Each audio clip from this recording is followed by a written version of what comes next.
नमस्कार दोस्तों, सुपर ज्ञान 24 चैनल में आपका हार्दिक स्वागत है। दोस्तों, आज की इस वीडियो में बिहार शिक्षक भर्ती बीपीएससी टीआरई 1 के पीजीटी 11 to 12 का पेपर सॉल्व करेंगे, जो कि बीपीएससी टीआरई 3 के लिए बहुत ही महत्वपूर्ण है। तो चलिए दोस्तों, वीडियो को शुरू करते हैं। प्रश्न नंबर 1 है, प्रश्न नंबर 41 है। यह 41 से शुरू है, 41 से शुरू है और 120 तक जाएगा ये। तो इसमें कुल 80 प्रश्न पूछे जाते हैं पीजीटी हिस्ट्री में सब्जेक्ट से। तो चलिए शुरू करते हैं। सिंधु घाटी की सभ्यता में विशाल स्नानागार प्राप्त हुआ है। ऑप्शन है हड़प्पा में, ऑप्शन बी है मोहनजोदड़ो में, ऑप्शन सी है चन्होदड़ो में, ऑप्शन डी है उपरोक्त में एक से अधिक सही है, ऑप्शन ई है इनमें से कोई नहीं। तो इसका राइट आंसर हो जाएगा दोस्तों, इसमें आपका ऑप्शन हो जाएगा बी, मोहनजोदड़ो में। सिंधु घाटी सभ्यता में विशाल स्नानागार मोहनजोदड़ो से प्राप्त हुआ है। हड़प्पा से जो है R37 समाधान प्राप्त हुआ है, जो है कब्रिस्तान। R37 कब्रिस्तान प्राप्त हुआ है, कब्रिस्तान प्राप्त हुआ, जो कि बहुत महत्वपूर्ण है, पूछा जाता है। और चन्होदड़ो से जो है मनका बनाने का कारखाना प्राप्त हुआ है, चन्होदड़ो से। तो इसको भी आप लोग नोट डाउन कर लीजिएगा। चलिए आगे बढ़ते हैं। प्रश्न नंबर 42 है। वेदों में सबसे प्राचीन कौन सा है? ऑप्शन ए है सामवेद, ऑप्शन बी है यजुर्वेद, ऑप्शन सी है अथर्ववेद, ऑप्शन डी है एक से अधिक सही है, ऑप्शन ए इनमें से कोई नहीं। तो वेदों में सबसे प्राचीन वेद है, इसका राइट आंसर हो जाएगा ऑप्शन ई,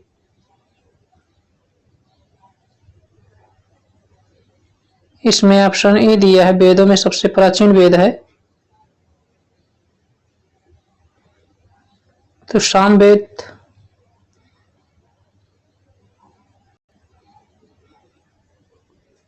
तो इसमें हो जाएगा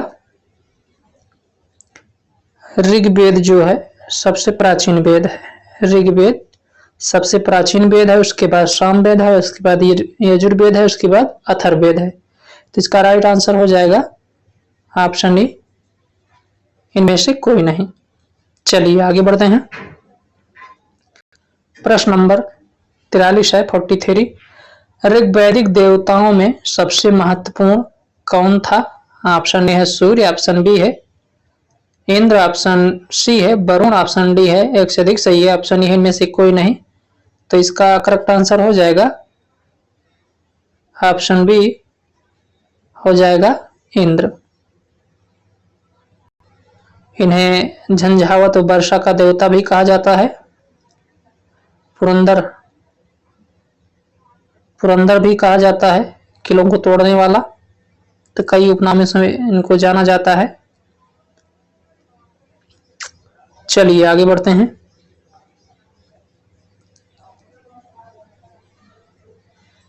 अगला प्रश्न है, प्रश्न नंबर 44 है।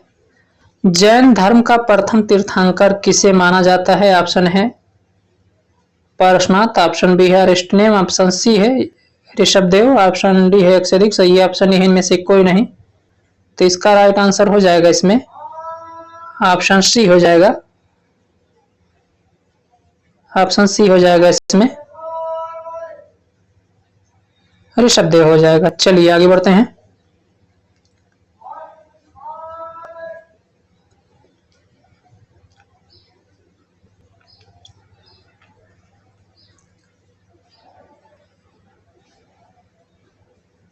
प्रश्न नंबर 45 है, 45।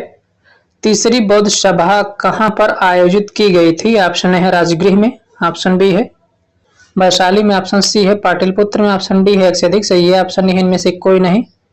तो इसका राइट आंसर हो जाएगा 45 का, इसका राइट आंसर हो जाएगा ऑप्शन सी, पाटलिपुत्र में। राजगृह या राजगीर ये प्रथम हुई थी। वैशाली में द्वितीय हुई थी। कुंडलवन कश्मीर, कुंडलवन कश्मीर में यहाँ तृतीय चतुर्थ वर्ष संगीत हुई थी। चलिए आगे बढ़ते हैं। अगला प्रश्न है प्रश्न नंबर 46। मैगस्थनीज किसके शासन काल में भारत आया था? ऑप्शन है चंद्रगुप्त मौर्य के, ऑप्शन बी है समुद्रगुप्त के, ऑप्शन सी है पुष्यमित्र शुंग, ऑप्शन डी है एक से अधिक। सही है ऑप्शन ए है इनमें से कोई नहीं। तो इसका करेक्ट आंसर हो जाएगा ऑप्शन ए। ऑप्शन ए हो जाएगा चंद्रगुप्त मौर्य। चंद्रगुप्त मौर्य के समय जो है मैगस्थनीज आया था। पुष्यमित्र शुंग ये जो है शुंग वंश का शासक था। और समुद्रगुप्त प्रयाग प्रशस्ति इन्होंने लिखा है। हरिशरण इनके दरबारी कब थे। चलिए आगे बढ़ते हैं।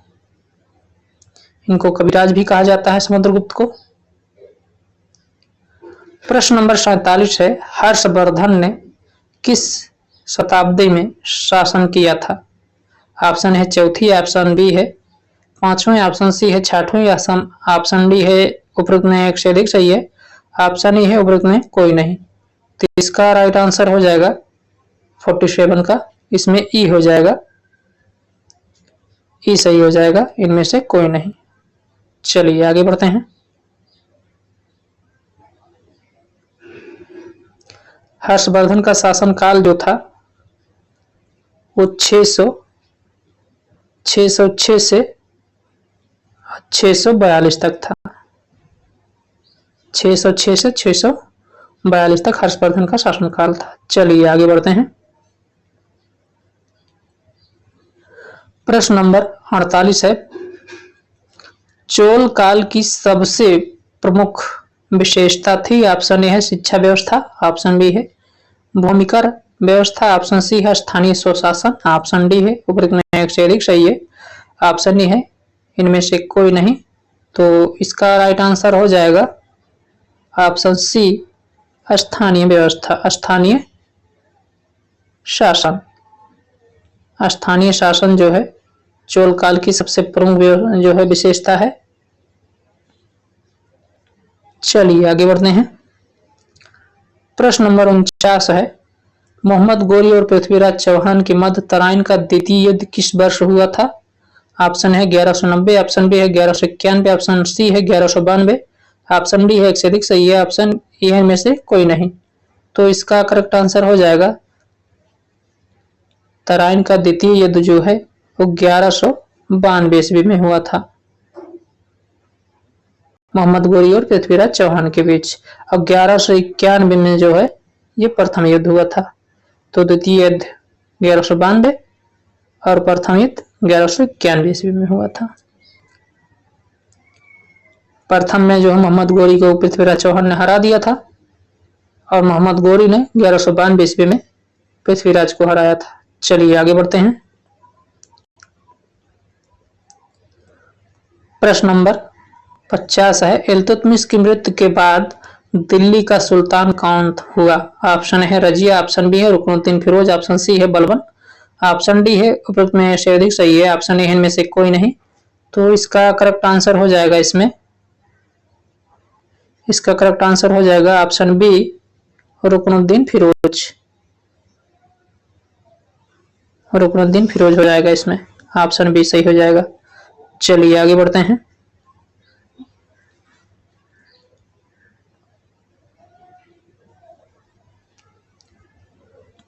अगला प्रश्न है प्रश्न नंबर 51 है किस शासक ने दिल्ली से दौलताबाद अपनी राजधानी स्थानांतरित की थी? ऑप्शन है मोहम्मद बिन तुगलक, ऑप्शन बी है गयासुद्दीन तुगलक, ऑप्शन सी है फिरोज शाह तुगलक, ऑप्शन डी है प्रश्न से एक से अधिक। सही है ऑप्शन ए में से कोई नहीं। तो इसका करेक्ट आंसर हो जाएगा ऑप्शन ए इसमें सही हो जाएगा मोहम्मद बिन तुगलक।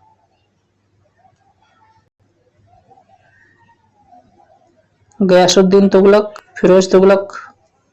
फिरोज तुगलक ने दास प्रथा जो है दीवाने बंदगान की स्थापना किया था, दास व्यवस्था। और गयासुद्दीन तुगलक ने तुगलक वंश की स्थापना की थी।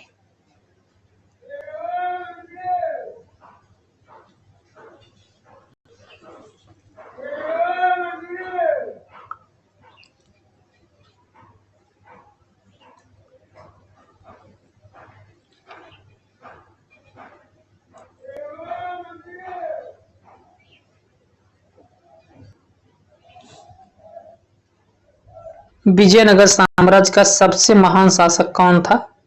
ऑप्शन ए है सदाशिवराव, ऑप्शन बी है राम राय, ऑप्शन सी है अच्युत राय, ऑप्शन डी है उपरोक्त में से एक से अधिक सही है, ऑप्शन ई है इनमें से कोई नहीं। तो इसका राइट आंसर हो जाएगा इसमें ऑप्शन ई, इनमें से कोई नहीं, इनमें से कोई नहीं। चलिए आगे बढ़ते हैं।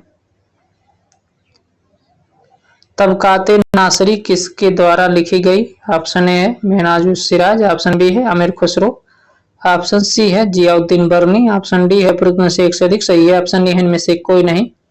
तो इसका राइट आंसर हो जाएगा तबकाते नासरी मेहनाजुद्दीन सिराज, ऑप्शन ए सही हो जाएगा। चलिए आगे बढ़ते हैं। प्रश्न नंबर 54 है, इनमें से कौन चिश्ती सूफी मत से संबंधित नहीं है? तो ऑप्शन ए है निजामुद्दीन औलिया, ऑप्शन बी है शेख नासरुद्दीन चिराग, ऑप्शन बी है ख्वाजा बकीबिल्लाह, ऑप्शन डी है उपरोक्त में से एक से अधिक, ऑप्शन ई है इनमें से कोई नहीं। तो इसका करेक्ट आंसर हो जाएगा option C Khwaja Baqibillah, option C सही हो जाएगा इसमें। चलिए आगे बढ़ते हैं। अगला प्रश्न है प्रश्न नंबर 55।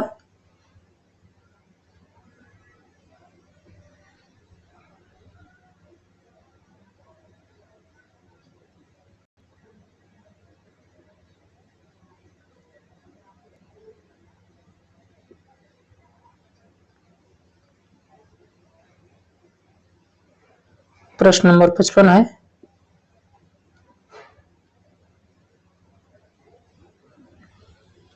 निम्न में से कौन सी एक तुलसीदास की रचना नहीं है? ऑप्शन ए है साहित्य लहरी, ऑप्शन बी है विनय पत्रिका, ऑप्शन सी है गीतावली, ऑप्शन डी है उपरोक्त में से एक से अधिक, ऑप्शन डी है इनमें से कोई नहीं। तो इसका करेक्ट आंसर हो जाएगा, इसका करेक्ट आंसर हो जाएगा ऑप्शन ए साहित्य लहरी। साहित्य लहरी तुलसीदास की रचना नहीं है। विनय पत्रिका गीतावली तुलसीदास की रचना है, ये सूरदास की है। चलिए आगे बढ़ते हैं। प्रश्न नंबर 56 है, 2.5 दिन का झोपड़ा किसने बनवाया था? ऑप्शन है इल्तुतमिश,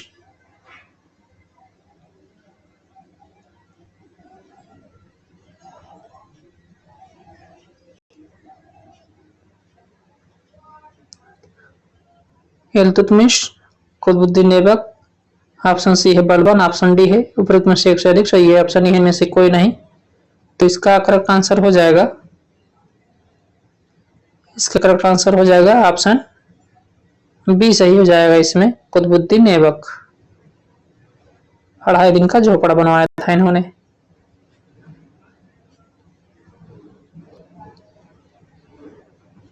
अलाउद्दीन खिलजी द्वारा बनाया गया अलाई दरवाजा किस नगर में है? ऑप्शन है आगरा में, ऑप्शन बी है जौनपुर में, ऑप्शन सी है दिल्ली में, ऑप्शन डी है एक से अधिक सही है, ऑप्शन ई है इनमें से कोई नहीं। तो इसका करेक्ट आंसर हो जाएगा ऑप्शन सी, ये दिल्ली में है। अलाई दरवाजा अलाउद्दीन खिलजी द्वारा बनवाया गया था, यह दिल्ली में है। जौनपुर को तो आप जानते हैं, सिराज जौनपुर के नाम से जाना जाता है।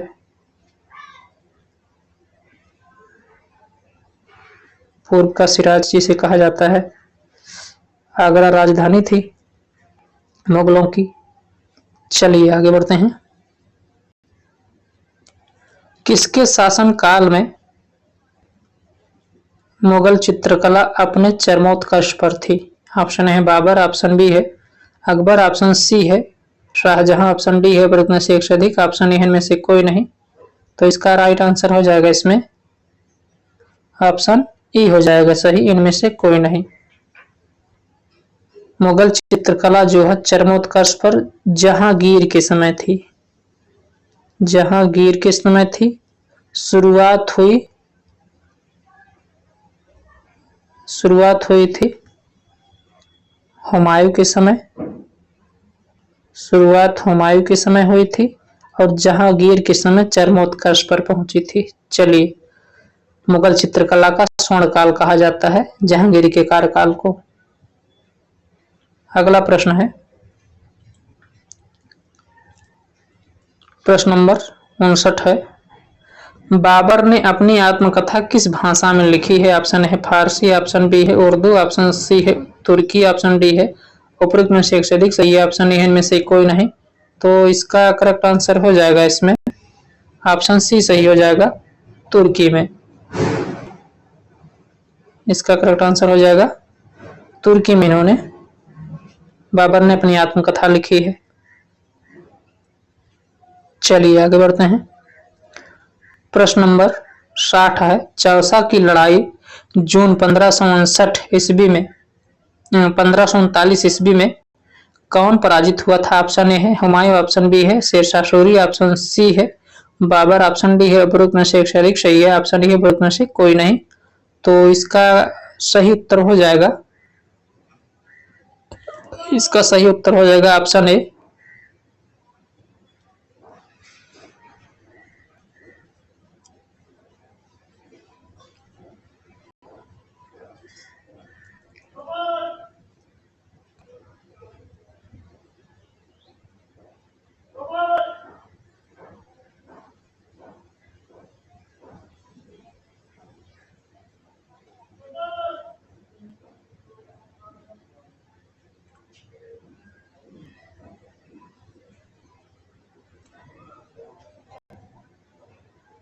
उत्तर हो जाएगा ऑप्शन ए हुमायूं।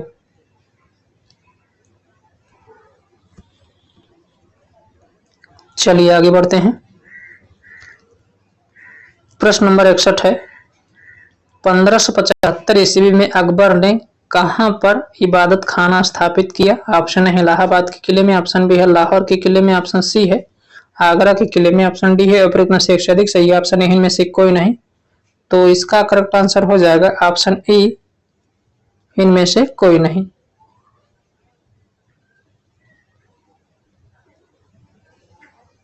इबादत खाना अकबर ने स्थापित किया था आगरा में।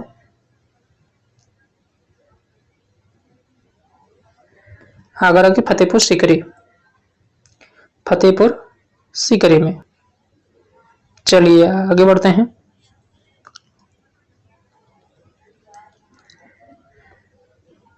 प्रश्न नंबर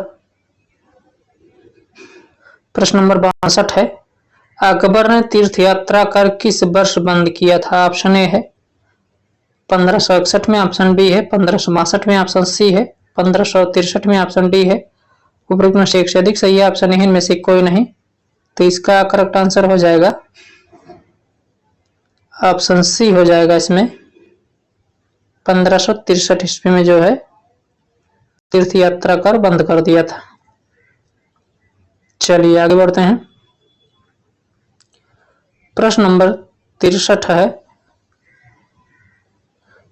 वह सिख गुरु कौन था जिन्हें औरंगजेब के शासनकाल में मौत के घाट उतार दिया गया था? ऑप्शन ए है हर राय, ऑप्शन बी है हरिकृष्ण, ऑप्शन सी है गुरु गोविंद सिंह, ऑप्शन डी है उपरोक्त में से एक से अधिक, ऑप्शन ई है उपरोक्त में से कोई नहीं। तो इसका करेक्ट आंसर हो जाएगा इसमें ऑप्शन ई सही हो जाएगा, इनमें से कोई नहीं। इनमें से कोई नहीं। तो थे गुरु अर्जुन देव थे। चलिए आगे बढ़ते हैं।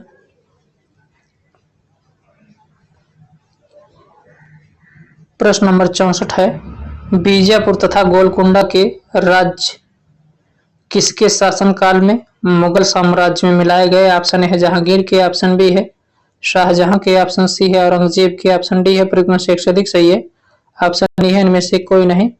तो इसका राइट आंसर हो जाएगा ऑप्शन सी हो जाएगा औरंगजेब। औरंगजेब के समय जो है बीजापुर गोलकुंडा राज्य जो है मुगल साम्राज्य में मिला लिए गए थे। प्रश्न नंबर 65 है, 1774 ईस्वी में शिवाजी का राज्याभिषेक कहाँ हुआ था, कहाँ पर हुआ था? ऑप्शन है सिवनेर में, ऑप्शन बी है रायगढ़ में, ऑप्शन सी है सूरत में, ऑप्शन डी है प्रयुक्त में से एक से अधिक सही है, ऑप्शन ए इनमें से कोई नहीं। तो इसका राइट आंसर हो जाएगा ऑप्शन बी रायगढ़ में। ये रायगढ़ में हुआ था 1674 को। चलिए आगे बढ़ते हैं। प्रश्न नंबर 66 है,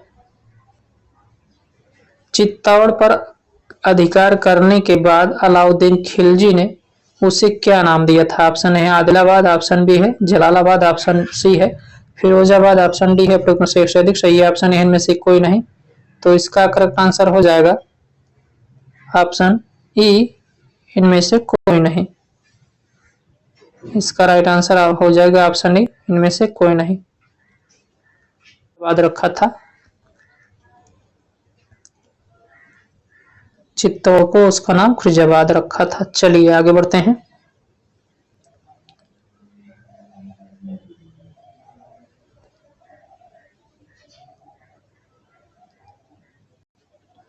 आगरा के निकट सिकंदरा में किस मुगल शासक का मकबरा है? ऑप्शन ए है बाबर का, ऑप्शन बी है हुमायूं का, ऑप्शन सी है अकबर का, ऑप्शन डी है एक से अधिक सही है, ऑप्शन ए है इनमें से कोई नहीं। तो इसका करेक्ट आंसर हो जाएगा इसमें ऑप्शन सी सही हो जाएगा अकबर का। प्रश्न नंबर 68 है, सबसे अधिक मंगोल आक्रमण किसके शासनकाल में हुए? ऑप्शन है इल्तुतमिश के, ऑप्शन बी है मोहम्मद बिन तुगलक के, ऑप्शन सी है अलाउद्दीन खिलजी के, ऑप्शन डी है प्रयुक्त में से एक से अधिक सही है, ऑप्शन ए इनमें से कोई नहीं। तो इसका करेक्ट आंसर हो जाएगा ऑप्शन ई उपयुक्त में से कोई नहीं। राइट आंसर ई हो जाएगा इसमें।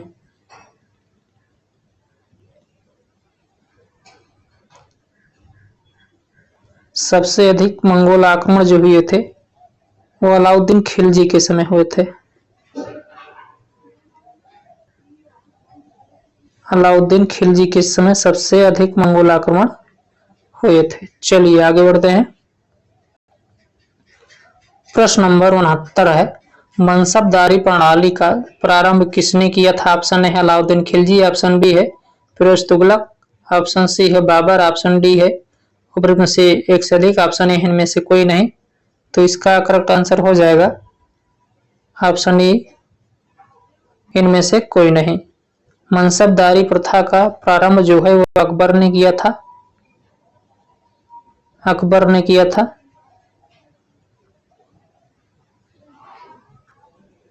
चलिए आगे बढ़ते हैं। प्रश्न नंबर 70 है, व्यापगत के सिद्धांत के आधार पर किस राज्य का सबसे पहले विलय किया गया था? ऑप्शन है सतारा का, ऑप्शन बी है संबलपुर का, ऑप्शन सी है झांसी का, ऑप्शन डी है प्रयुक्त में से एक से अधिक सही है, ऑप्शन ए इनमें से कोई नहीं। तो इसका करेक्ट आंसर हो जाएगा इसमें ऑप्शन ए हो जाएगा सतारा का। ऑप्शन ए सही हो जाएगा सतारा का।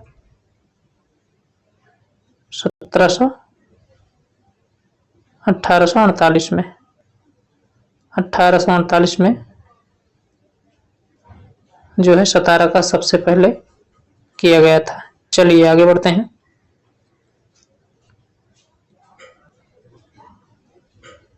प्रश्न नंबर 71 है, 1800 ईस्वी में लॉर्ड वेलेस्ली ने प्रशासनिक सेवकों को प्रशिक्षण देने के लिए फोर्ट विलियम कॉलेज की स्थापना कहां पर की थी? ऑप्शन ए है दिल्ली में,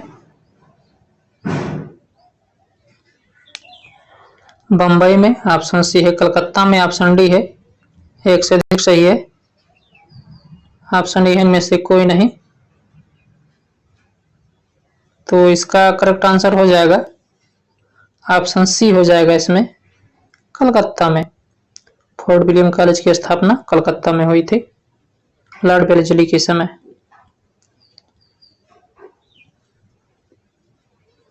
चलिए आगे बढ़ते हैं।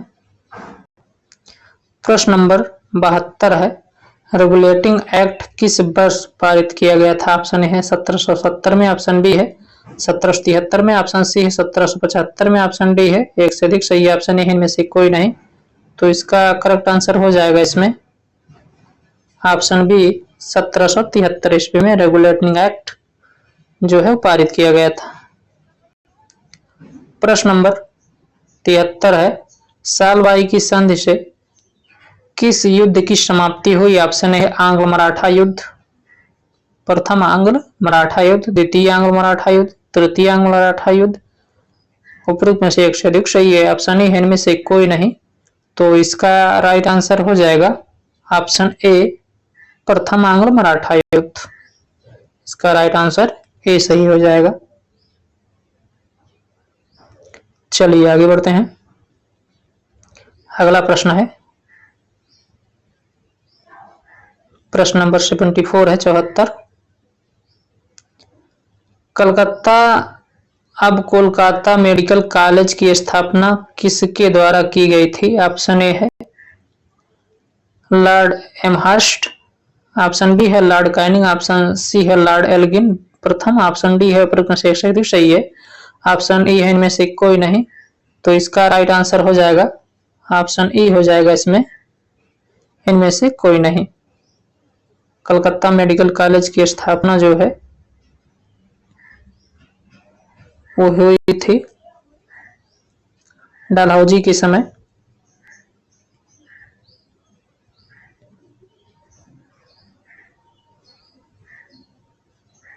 डलहौजी के समय। चलिए आगे बढ़ते हैं।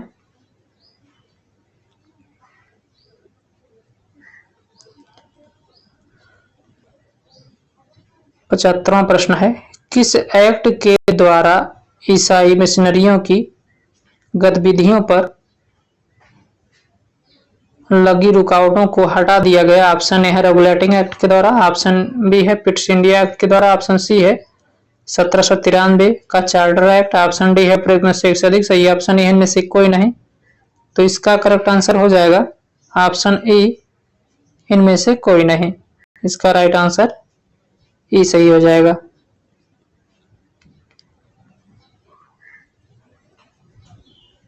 प्रश्न नंबर 76 है, वेदों की ओर वापस चलो का नारा किसके द्वारा दिया गया था? ऑप्शन ए है दयानंद सरस्वती, ऑप्शन बी है स्वामी विवेकानंद, ऑप्शन सी है बाल गंगाधर तिलक, ऑप्शन डी है प्रयत्न से अधिक सही, ऑप्शन ए इनमें से कोई नहीं। तो इसका करेक्ट आंसर हो जाएगा ऑप्शन ए दयानंद सरस्वती जी का स्टेटमेंट है, ऑप्शन ए सही हो जाएगा इसमें। बाल गंगाधर तिलक का नारा था स्वराज मेरा जन्मसिद्ध अधिकार है, मैं इसे लेकर रहूंगा। इन्होंने 1916 ईस्वी में लखनऊ के अधिवेशन में, कांग्रेस अधिवेशन में कहा था।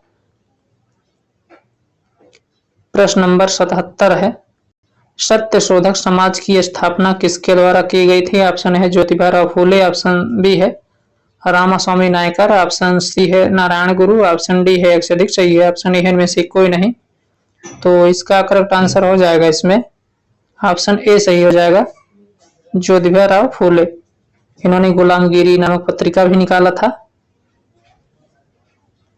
और ये सत्यशोधक समाज की स्थापना जो है 1873 ईस्वी में इन्होंने किया था, 1873 में। चलिए आगे बढ़ते हैं।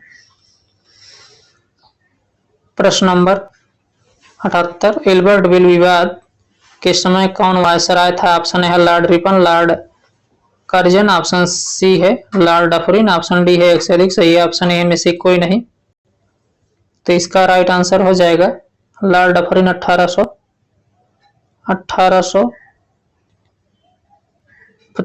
85 के समय थे ये, जिसमें कांग्रेस की स्थापना हुई थी। लॉर्ड कर्जन 1905 बंगाल विभाजन इनके समय हुआ था। और लॉर्ड रिपन इन्हीं के समय जो है, इन्हीं के समय हिल्बर्ट बिल विवाद हुआ था 1884 ईस्वी में। 1884 ईस्वी में हिल्बर्ट बिल विवाद हुआ था।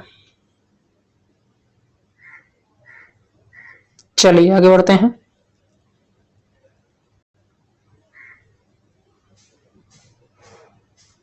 प्रश्न नंबर 79 है 79।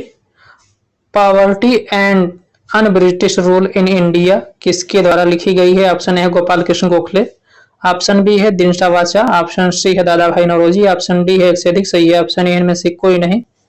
तो इसका करेक्ट आंसर हो जाएगा, इसमें ऑप्शन सी सही हो जाएगा, दादा भाई नौरोजी।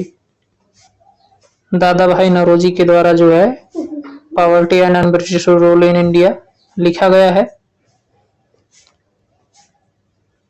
अगला प्रश्न है प्रश्न नंबर 80 है 1909 ईस्वी में कर्जन वायली किसके हाथों मारा गया था? ऑप्शन है दामोदर चापेकर, ऑप्शन बी है मदन लाल ढीगरा, ऑप्शन सी है अनंत कन्हारे, ऑप्शन डी है एक से अधिक सही है, ऑप्शन ई है इनमें से कोई नहीं। तो इसका करेक्ट आंसर हो जाएगा ऑप्शन बी, मदन लाल ढींगरा के द्वारा जो है कर्जन वायली मारा गया था। प्रश्न नंबर 81 है जलियांवाला बाग हत्याकांड किस दिनांक को हुआ था? ऑप्शन है 10 अप्रैल 1919 को, ऑप्शन बी है 11 अप्रैल 1919 को, ऑप्शन सी है 12 अप्रैल 1919 को, ऑप्शन डी है अप्रैल में से एक से अधिक सही है, ऑप्शन ई है इनमें से कोई नहीं। तो इसका करेक्ट आंसर हो जाएगा दोस्तों ऑप्शन ई हो जाएगा, इसमें इनमें से कोई नहीं, क्योंकि ये घटना हुई थी 13 अप्रैल 1919 को। जलियांवाला बाग हत्याकांड 13 अप्रैल 1919 को। तो इसका राइट आंसर यही हो जाएगा इसमें। प्रश्न नंबर 82 है भारतीय राष्ट्रीय कांग्रेस ने अपने किस अधिवेशन में पूर्ण स्वराज की प्राप्ति को अपना लक्ष्य घोषित किया था? ऑप्शन ए है नागपुर अधिवेशन, ऑप्शन बी है गुवाहाटी अधिवेशन 1916, ऑप्शन सी है कलकत्ता अधिवेशन 1928, ऑप्शन डी है एक से अधिक सही है, ऑप्शन ए है इनमें से कोई नहीं। तो इसका करेक्ट आंसर हो जाएगा भारतीय राष्ट्रीय कांग्रेस ने पूर्ण स्वराज की प्राप्ति को अपना लक्ष्य घोषित किया था। तो इसका राइट आंसर ऑप्शन ई हो जाएगा, इसमें इनमें से कोई नहीं, इनमें से कोई नहीं, ऑप्शन ई सही हो जाएगा, क्योंकि ये हुआ था 1929 ईस्वी में, ये लाहौर अधिवेशन में, 1929 ईस्वी के लाहौर अधिवेशन में। चलिए आगे बढ़ते हैं। प्रश्न नंबर 83 है 83। किस दिनांक को नेताजी सुभाष चंद्र बोस ने स्वतंत्र भारत की अस्थायी सरकार बनाई? ऑप्शन ए है 19 अक्टूबर 1943, ऑप्शन बी है 21 अक्टूबर 1943, ऑप्शन सी है 23 अक्टूबर 1943, ऑप्शन डी है अप्रैल से एक से अधिक सही है, ऑप्शन ई है इनमें से कोई नहीं। तो इसका करेक्ट आंसर हो जाएगा ऑप्शन बी 21 अक्टूबर 1943 ईस्वी को नेताजी सुभाष चंद्र बोस ने स्वतंत्र भारत की अस्थायी सरकार बनाई थी, जिसे INA कहा जाता है, INA। चलिए अगला प्रश्न है भारत की स्वतंत्रता के समय ब्रिटेन का प्रधानमंत्री कौन था? ऑप्शन ए है विंस्टन चर्चिल, ऑप्शन बी है क्लेमेंट अटली, ऑप्शन सी है नेविल चैम्बरलेन, ऑप्शन डी है एक से अधिक सही है, ऑप्शन ई है इनमें से कोई नहीं। तो इसका करेक्ट आंसर हो जाएगा ऑप्शन बी हो जाएगा ऑप्शन बी सही हो जाएगा, क्लेमेंट इटली। भारत की स्वतंत्रता के समय ब्रिटेन का प्रधानमंत्री क्लेमेंट इटली था। चलिए आगे बढ़ते हैं।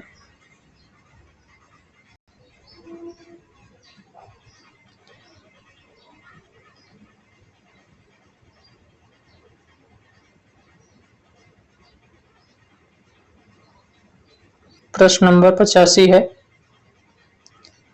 धर्म सुधार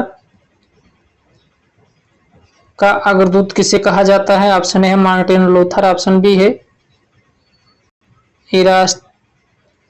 इरास्तमस, ऑप्शन सी है कैल्विन, ऑप्शन डी है एक से अधिक सही है, ऑप्शन ई है इनमें से कोई नहीं।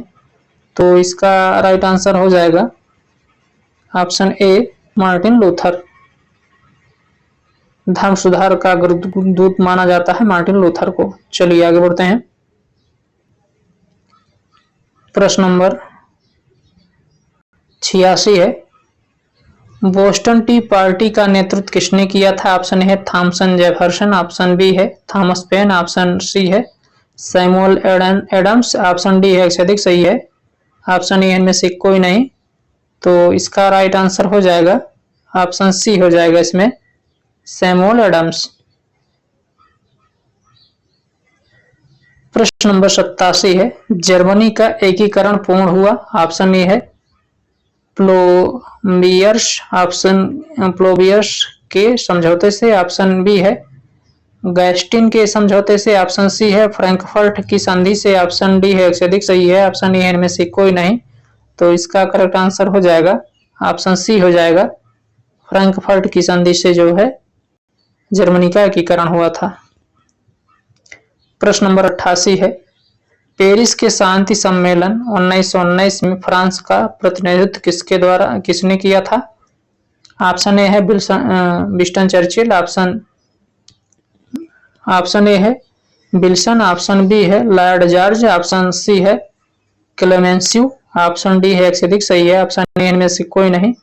तो इसका करेक्ट आंसर हो जाएगा ऑप्शन सी हो जाएगा इसमें, क्लेमेंसियो जो है इसका नेतृत्व किए थे, प्रतिनिधित्व किए थे। चलिए आगे बढ़ते हैं। प्रश्न नंबर 89 है,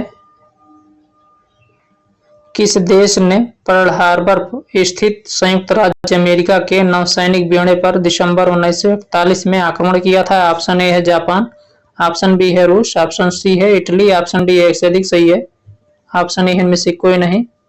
तो इसका राइट आंसर हो जाएगा ऑप्शन ए हो जाएगा जापान।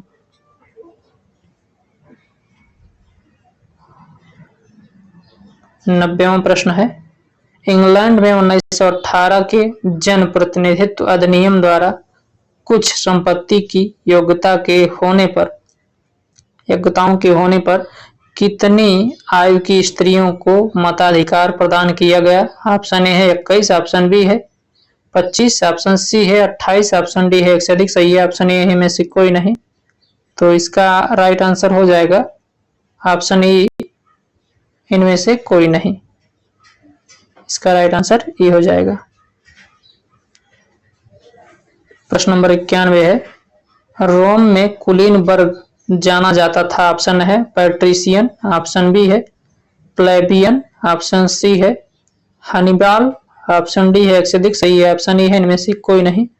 इसका राइट आंसर हो जाएगा इसमें ऑप्शन ए पैट्रिशियन जो है, रोम में कुलीन वर्ग जाना जाता है पैट्रिशियन। चलिए आगे बढ़ते हैं।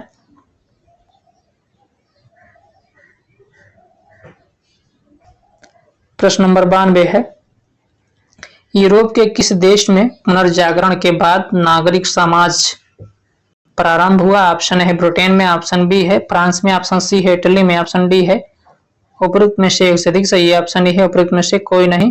तो इसका करेक्ट आंसर हो जाएगा इसमें ऑप्शन सी हो जाएगा इटली। यूरोप में पुनर्जागरण के बाद नागरिक समाज प्रारंभ हुआ इटली में। चलिए आगे बढ़ते हैं। प्रश्न नंबर 93 है, किस युद्ध के बाद सिमोनोसेकी संधि हुई थी? शिमोनोसेकी संधि हुई थी। ऑप्शन ए है चीन जापान युद्ध 1894-95। ऑप्शन सी है रूस जापान युद्ध 1904-1905। ऑप्शन सी है रूस चीन युद्ध 1896। ऑप्शन डी है उपरोक्त में से एक से अधिक। ऑप्शन ए है उपरोक्त में से कोई नहीं। तो इसका करेक्ट आंसर हो जाएगा ऑप्शन ए हो जाएगा। इसमें राइट आंसर हो जाएगा ऑप्शन ए चीन जापान युद्ध 1894-95 में। प्रश्न नंबर 94 है, यह श्वेत मनुष्य का कर्तव्य था। यह श्वेत मनुष्य का कर्तव्य था कि अशिक्षित देशों को शिक्षित बनाए। यह किसने कहा है? ऑप्शन ए है डेविड विलिंगस्टोन। ऑप्शन बी है जेम्स मिल। ऑप्शन सी है रुडयार्ड किपलिंग। ऑप्शन डी है एक से अधिक सही। ऑप्शन ए में से कोई नहीं। तो इसका करेक्ट आंसर हो जाएगा ऑप्शन सी हो जाएगा रुडयार्ड किपलिंग ने कहा था कि यह श्वेत मनुष्य का कर्तव्य था कि अशिक्षित देशों को शिक्षित बनाया जाए। चलिए आगे बढ़ते हैं। प्रश्न नंबर 95 है, किस भारतीय नेता का गुटनिरपेक्ष आंदोलन की स्वतंत्रता की स्थापना में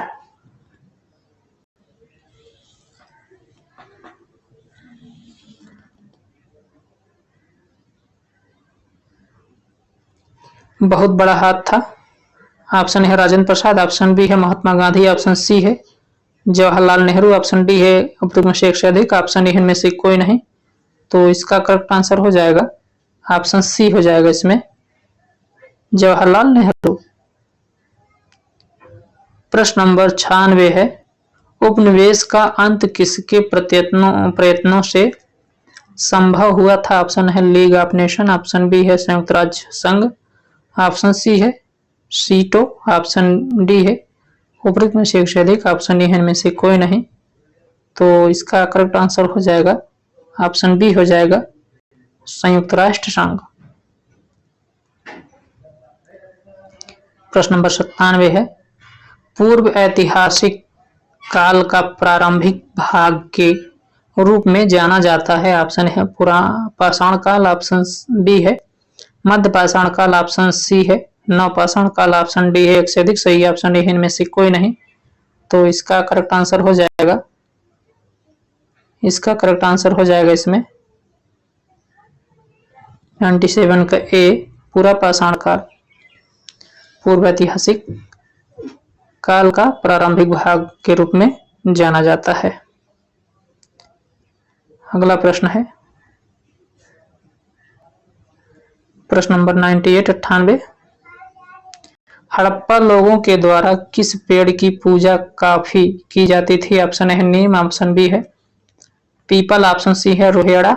ऑप्शन डी है एक से अधिक सही। ऑप्शन ए में से कोई। तो इसका करेक्ट आंसर हो जाएगा ऑप्शन बी सही हो जाएगा इसमें पीपल वृक्ष की जो है पूजा की जाती थी हड़प्पा लोगों के द्वारा। प्रश्न नंबर 99 है 99 बौद्ध धर्म हिंदू धर्म के अंदर एक सुधार आंदोलन था। ऑप्शन यह किसने कहा था? ऑप्शन ए है बी स्मिथ। ऑप्शन बी है जेम्स मिल। ऑप्शन सी है बोलजले हेग। ऑप्शन डी है एक से अधिक सही। ऑप्शन ए में से कोई नहीं। तो इसका राइट आंसर हो जाएगा ऑप्शन ए बी स्मिथ।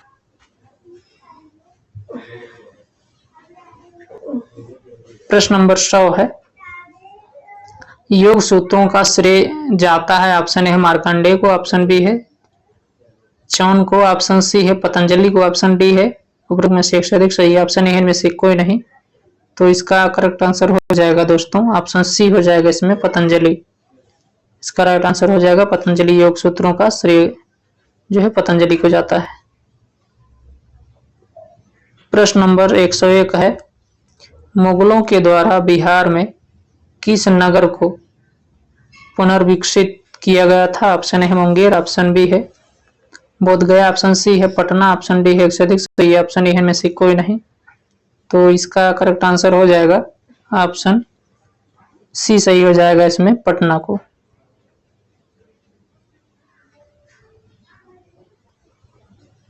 चलिए आगे बढ़ते हैं।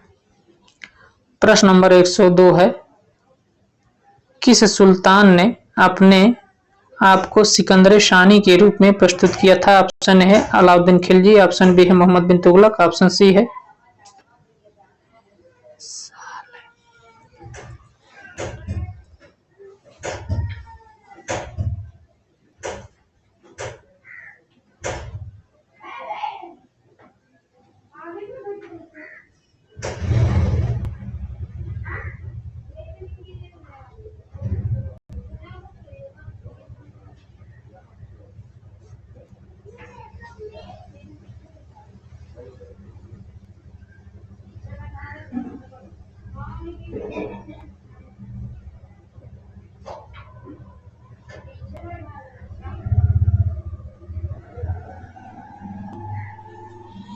अलाउद्दीन खिलजी। ऑप्शन ए है, ऑप्शन बी है मोहम्मद बिन तुगलक, ऑप्शन सी है सिकंदर लोदी, ऑप्शन डी है प्रयोग में से अधिक सही है। ऑप्शन ए इनमें से कोई नहीं, तो इसका करेक्ट आंसर हो जाएगा इसमें ऑप्शन ए हो जाएगा। अलाउद्दीन खिलजी को सिकंदर शानी के नाम से जाना जाता है, उपाधि ग्रहण की थी। चलिए आगे बढ़ते हैं। प्रश्न नंबर 103 है, मनुष्य पैदा तो स्वतंत्र हुआ है लेकिन हर तरफ बेड़ियों में जकड़ा हुआ है, इसे किसने कहा है? ऑप्शन है मॉन्टेस्क्यू, ऑप्शन बी है वॉल्टेयर, ऑप्शन सी है रूसो, ऑप्शन डी है अत्यधिक सही है। ऑप्शन ए में से कोई नहीं, तो ये कहा है रूसो महोदय ने। ऑप्शन सी सही हो जाएगा कि मनुष्य स्वतंत्र पैदा हुआ है परंतु सर्वत्र बेड़ियों में जकड़ा हुआ है, तो ऑप्शन सी सही हो जाएगा। चलिए आगे बढ़ते हैं। मॉन्टेस्क्यू ने जो है शक्ति पृथक्करण का सिद्धांत दिया है।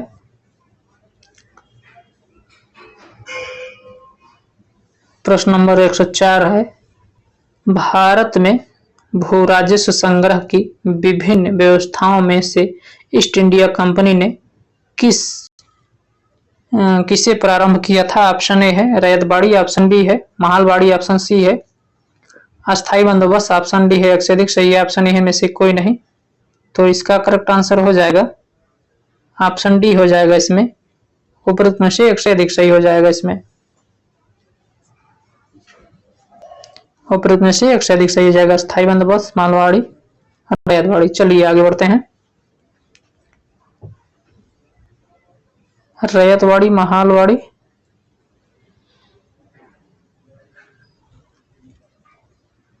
अगला प्रश्न है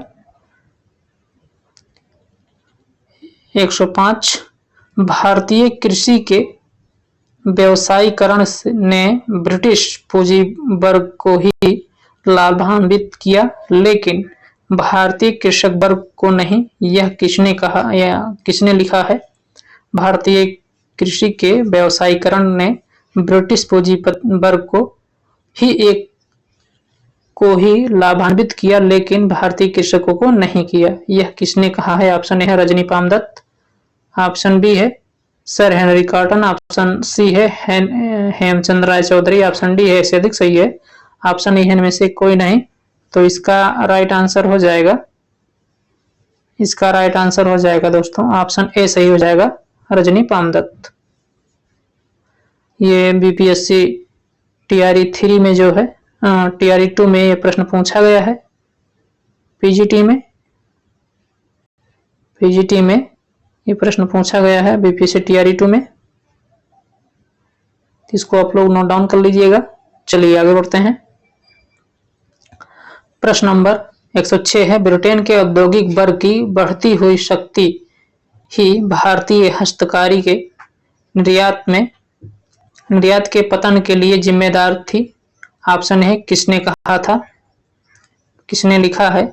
ऑप्शन ए है AR देसाई, ऑप्शन बी है फिरोज शाह मेहता, ऑप्शन डी है सी है एक से अधिक सही है गोपाल कृष्ण गोखले, ऑप्शन डी है एक से अधिक सही है। ऑप्शन ए में से कोई नहीं, तो इसका करेक्ट आंसर हो जाएगा, इसका करेक्ट आंसर हो जाएगा ऑप्शन ए हो जाएगा, AR देसाई के द्वारा स्टेटमेंट दिया गया है। चलिए आगे बढ़ते हैं। प्रश्न नंबर 107 है, 1857 की क्रांति भारतीय स्वतंत्रता का प्रथम युद्ध था। यह किसने कहा? ऑप्शन ए है आर.सी. मजूमदार, ऑप्शन बी है एस.एन. सेन,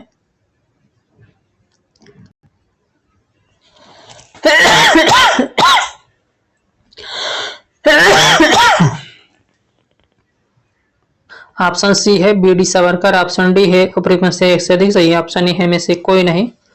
तो इसका करेक्ट आंसर हो जाएगा इसका करेक्ट आंसर ऑप्शन सी हो जाएगा, बी.डी. सावरकर, ऑप्शन सी हो जाएगा। चलिए आगे बढ़ते हैं।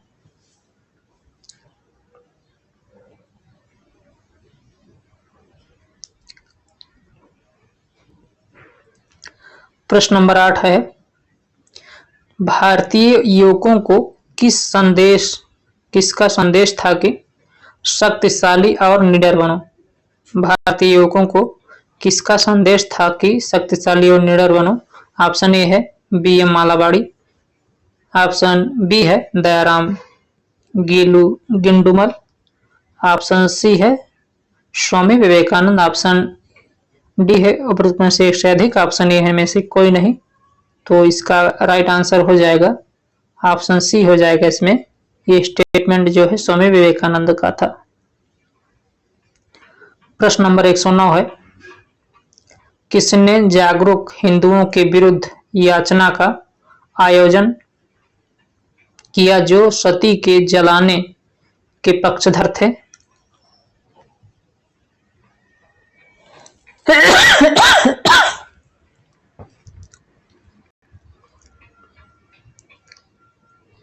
राजा राम मोहन राय, ऑप्शन बी है एम.जी. रनाडे, ऑप्शन सी है बी.एम. मालावाड़ी, ऑप्शन डी है एक से अधिक सही, ऑप्शन ए में से कोई नहीं।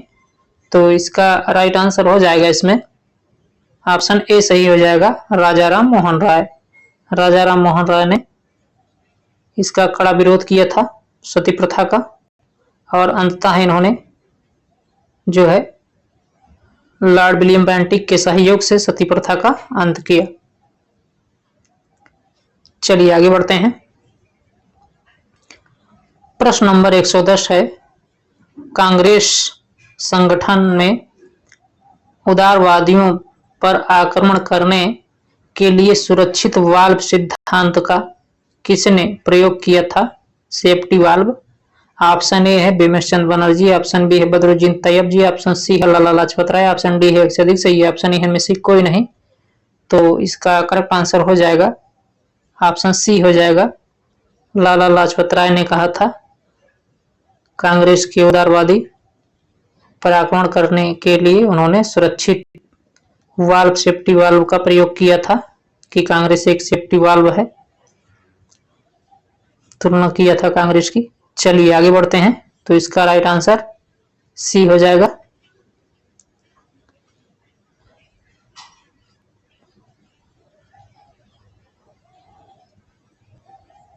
प्रश्न संख्या 111 है, किसने कहा कि बंगाल विभाजन के बाद ही भारत में वास्तविक जागरूकता आई?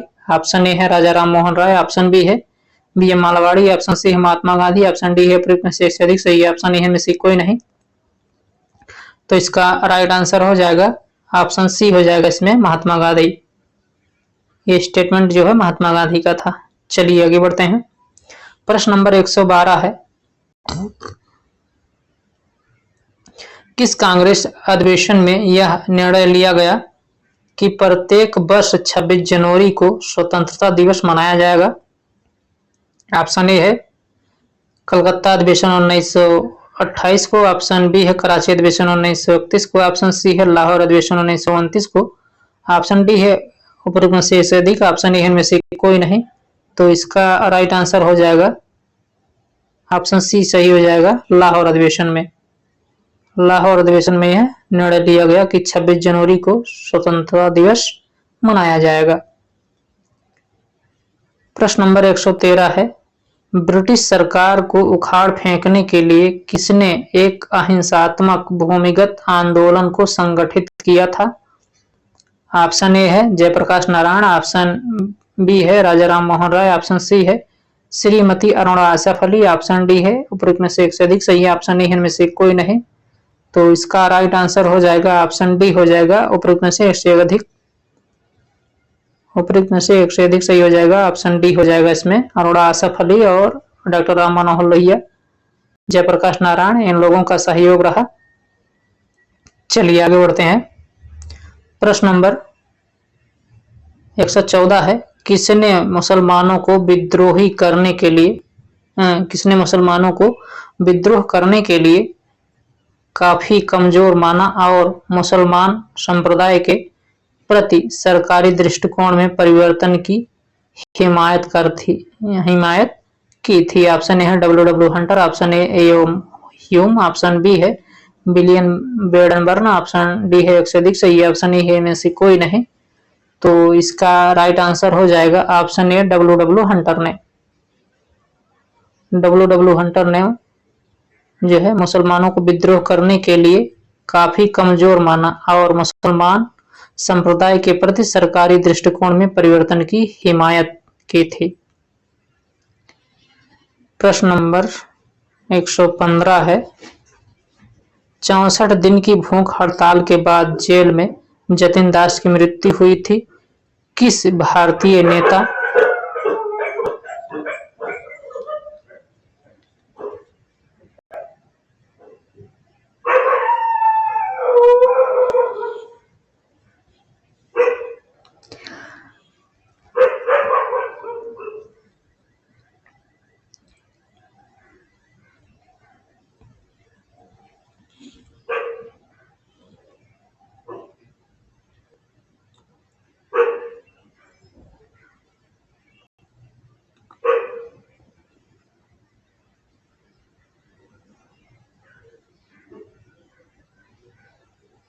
ने जतिन दास की प्रशंसा की थी? ऑप्शन ए है जवाहरलाल नेहरू, ऑप्शन बी है M A Jinnah, option C है लाला लाजपत राय, ऑप्शन डी है उपरोक्त में से एक से अधिक सही है, ऑप्शन ई है में से कोई नहीं।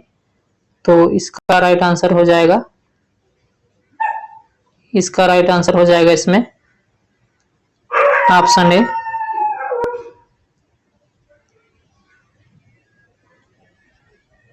इसका राइट आंसर ए हो जाएगा इसमें। चलिए आगे बढ़ते हैं। प्रश्न नंबर 116 है, किसने आजाद हिंद फौज की कमान संभाली और इसे दिल्ली चलो की प्रसिद्ध घोषणा की थी? ऑप्शन ए है रास बिहारी बोस, ऑप्शन बी है मोहन सिंह भकना, ऑप्शन सी है शाहनवाज खां, ऑप्शन डी है एक से अधिक सही है, ऑप्शन ई इनमें से कोई नहीं। तो इसका करेक्ट आंसर हो जाएगा इसमें ऑप्शन ई हो जाएगा इसमें, इनमें से कोई नहीं। प्रश्न नंबर 17 है, भारतीय संघ के साथ भारतीय राज्यों के एकीकरण में किसने महत्वपूर्ण भूमिका निभाई थी? ऑप्शन ए सरदार वल्लभ भाई पटेल, ऑप्शन बी है मौलाना अबुल कलाम आजाद, ऑप्शन सी है जवाहरलाल नेहरू, ऑप्शन डी है इससे अधिक सही है, ऑप्शन ए इनमें से कोई नहीं। तो इसका राइट आंसर हो जाएगा ऑप्शन ए हो जाएगा, सरदार वल्लभ भाई पटेल ने एकीकरण में महत्वपूर्ण भूमिका निभाई थी। अगला प्रश्न है, प्रश्न नंबर 118 है, प्रथम पंचवर्षीय योजना 1951 से 56 केवल समर्पित थी? ऑप्शन ए है कृषि विकास को, ऑप्शन बी है औद्योगिक विकास को, ऑप्शन सी है राष्ट्रीय आय की बढ़ोतरी को, ऑप्शन डी है एक से अधिक सही है, ऑप्शन ई इनमें से कोई नहीं। तो इसका राइट आंसर हो जाएगा ऑप्शन ए हो जाएगा, कृषि विकास को समर्पित थी प्रथम पंचवर्षीय योजना 51 से 56 तक। चलिए आगे बढ़ते हैं। प्रश्न नंबर 119 है, 1961 में बेलग्रेड में गुट निरपेक्ष आंदोलन का प्रथम सम्मेलन हुआ जिसमें कितने देशों ने भाग लिया था? ऑप्शन है 25 देशों ने, ऑप्शन बी है 28 देशों ने, ऑप्शन सी है 26 देशों ने, ऑप्शन डी है एक से अधिक सही है, ऑप्शन ए इनमें से कोई नहीं। तो इसका राइट आंसर हो जाएगा ऑप्शन ए इसमें सही हो जाएगा, 25 देशों ने जो है भाग लिया था इसमें, इस सम्मेलन में। प्रश्न नंबर 120 है, हमारे जीवन से एक प्रकाश चला गया है और चारों तरफ अंधेरा ही अंधेरा है, राष्ट्रीयता अब नहीं रहे, महात्मा गांधी की मृत्यु पर ये शब्द किसने कहे? ऑप्शन ए है सरदार वल्लभ भाई पटेल, ऑप्शन बी है मौलाना अबुल कलाम आजाद, ऑप्शन सी है जवाहरलाल नेहरू, ऑप्शन डी है एक से अधिक सही है, ऑप्शन ए इनमें से कोई नहीं। तो इसका राइट आंसर हो जाएगा इसमें ऑप्शन सी, जवाहरलाल नेहरू के शब्द थे कि हमारे जीवन से एक प्रकाश चला गया है और चारों तरफ अंधेरा ही अंधेरा है, राष्ट्रपिता अब नहीं रहे। महात्मा गांधी की मृत्यु पर ये शब्द जवाहरलाल नेहरू जी ने कहे थे। तो ये कुल 120 प्रश्न थे दोस्तों। वीडियो अगर अच्छी लगी हो तो वीडियो को लाइक करें और चैनल को सब्सक्राइब करें और बेल आइकन की घंटी को क्लिक करना ना भूलें, ताकि जो भी मैं वीडियो डालूं उसका नोटिफिकेशन सबसे पहले आपको मिले। और पूरी वीडियो देखने के लिए बहुत बहुत धन्यवाद आपको। आपका दिन शुभ हो। तो मिलते हैं अगले वीडियो में नए टॉपिक के साथ। जय हिंद, धन्यवाद।